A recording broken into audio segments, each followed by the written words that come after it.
Chez un artiste, il y a toujours des développements logiques. Mais ça, des fois, ça devient logique beaucoup plus tard. Sur le moment, on croit que c'est le passage de flambeau. Et maintenant, c'est à vous de créer. Et nous plasticiens, on fait 50% du travail. L'oblitération peut se lire aussi comme ça, ou certaines de mes œuvres inachevées, volontairement inachevées, où je laisse la suite imaginative au prochain regardant, et tout à fait dans ce rôle-là. L'autre m'est nécessaire, l'autre c'est mon pendant, c'est pas seulement mon frère ou mon compagnon de route, c'est l'élément absolument nécessaire dans cette équation ou dans ce précipité chimique qui fait que la réaction a lieu. Sans cet autre, il n'y a pas de création. Et j'ai été reporter de guerre, donc je suis allé au Biafra, en Irlande, au Bangladesh, pour prendre des photos avec mes 2 Leica. Et c'était toujours l'image, au fond. Je ne le savais pas, je croyais faire un autre métier, mais en réalité, c'était le même destin. Et après, j'ai arrêté les reportages de guerre, et j'ai pris mes photos, je les ai tirées sur toile, et j'ai fait des tableaux, et j'ai découvert mon concept qui est l'oblitération. Je cache une partie de l'image par un spray, noir ou rouge, et je laisse apparaître que très peu d'images. Et j'ai développé cette théorie d'oblitération, c'est-à-dire de cacher, ou par du vide, en sculpture d'ailleurs, ou par du plein, pour que le spectateur reconstruise l'image. Les photos de guerre et les reportages sont toujours rejetés. On les regarde un moment, et puis on se protège ou fermant la page ou en jetant le papier dans la corbeille. Et j'ai voulu lutter contre ce phénomène en cachant des zones, mes images restent visibles. Et c'était l'oblitération au début est venue pour ne pas voir les horreurs du monde, mais quand même pour être témoin. C'est un acte un peu ambigu. Je cache et je montre. Je montre, mais je cache. Parce que si je montre trop, les gens ne vont pas regarder. On a toujours, quand on est artiste, une joie quand c'est un peu plus grand, voilà. Ça relève l'inquiétude.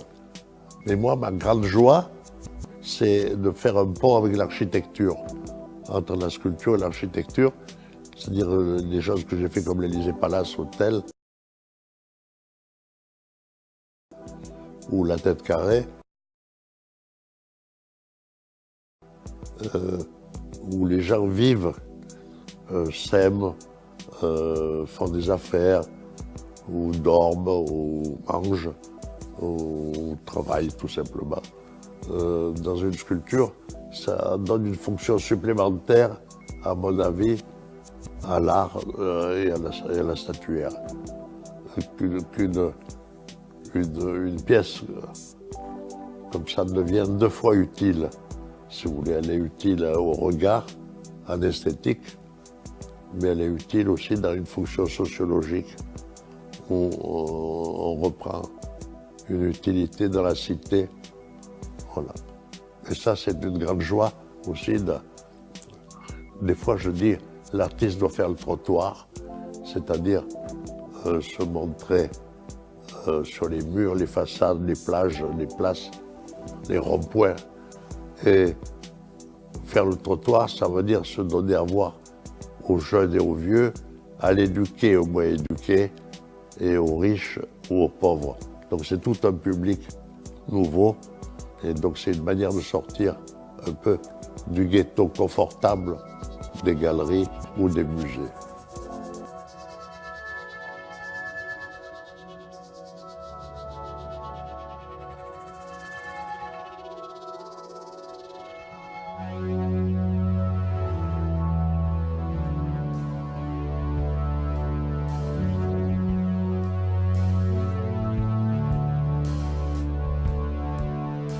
When I was a student in London, I'd go to the National Gallery a lot. One of my favourites was Degas. I think the paintings that meant the most to me and still do are the young Spartans and the combing the hair image, which I think the colour of that maybe influenced me more than any other painting. And it was sort of seen through the eyes of Bacon. I think I first looked at Degas having looked at Bacon, and I knew that Bacon spoke very brilliantly about him. I feel like when the work gets more abstract, when there is no body, there's kind of no substance. I need the body as a kind of vehicle to talk about being alive, you know, to understand the world in a way, to like, it's kind of like needing something to hold on to, you know, there's the meat, the flesh of, you know, of life that one wants to be engaged with. For me, when the body disappears, it's almost like there's no there. It just becomes paint. It just becomes paint showing off, doing tricks, playing games, paint that's pleased with itself, paint that's kind of, you know, jumping through hoops. I need the paint to have a direction and the substance, and the substance that appeals to me is the body and talking about the body. And of course that's incredibly broad, you know, but it seems that to talk about anything at all and all the range of things it means to be human, then it's to be found in the body. Here as alone we love the ones we can, 'cause nothing really matters when you're standing.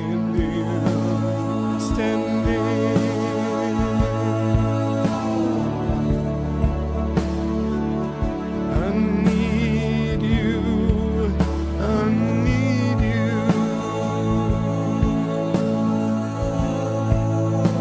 'cause nothing really matters. We follow the lines in the palms of our hands. The last 2 years really is one big loose body of work, starting with these crowds of women.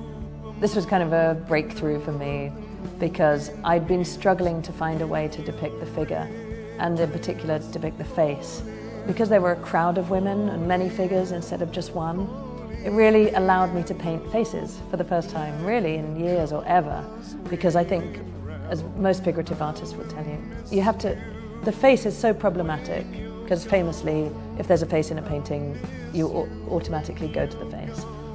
And then the face seems to hold the meaning to the painting or the narrative, or people will assume the face has all the clues. So kind of the face always ends up giving too much personality. So doing this crowd of women opened everything up for me. Because there were 10, 12, 13 women in a painting, I could paint the faces quite differently from one another. And they were almost comical in some cases. There'd be a cartoonish face, there'd be a more photographic face. And I realized I was sort of allowing myself to paint these different, first of all, allow different influences to come in. So there'd be a kind of Munch face or a Kirchner face. Matters. Oh, that night we wrecked like a train.